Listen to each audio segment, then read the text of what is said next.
My name is Cynthia Campbell, and I'm the author of the foundational essay for the Christian practice, Comfort Those Who Mourn. I retired in 2020 as pastor of the Highland Presbyterian Church in Louisville, Kentucky. I've also served congregations in Salina, Kansas, and various places in Texas.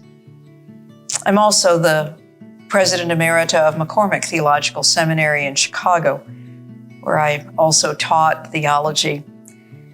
It's been my privilege to walk with a number of people through various kinds of loss and transition in their lives.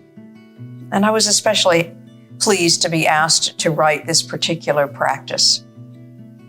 I hope that it proves a time of growth and deeper Christian practice for you and your group as well.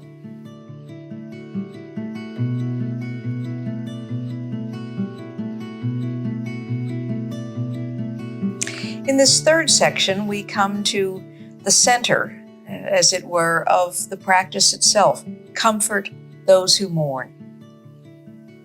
We've intentionally set this up so that we looked first at the practice of showing up to one another and the practice of being aware of our own losses and our own experience of receiving God's comfort and compassion from others, from Scripture, from simply being with the community.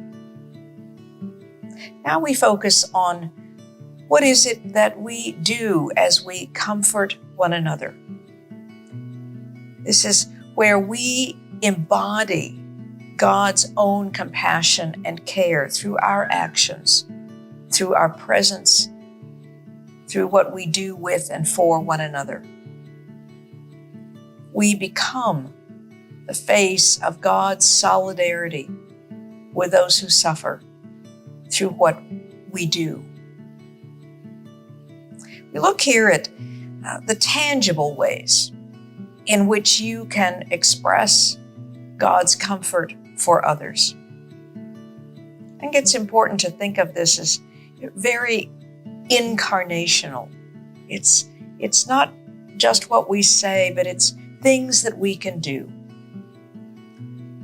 One of the most familiar expressions, I think, of care at the time of loss is, of course, bringing food, enabling people to take a break from the relentlessness of having to figure out how to feed oneself or one's family.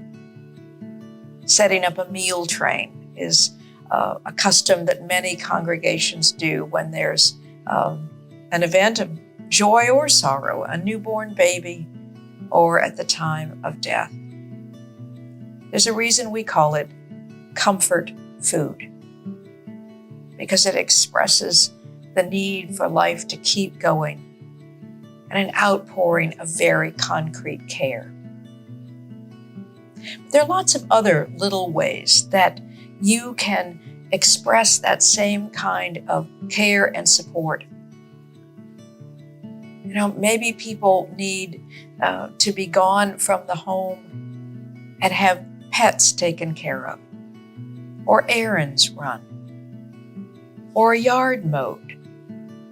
There's so many small ways in which, with a little imagination, one can be present and take some burden off of another who's experiencing loss. And maybe there are ways that you can't be physically present, but the handwritten card, the note, the prayers are just as important as a part of the network of care to surround someone who's experiencing loss.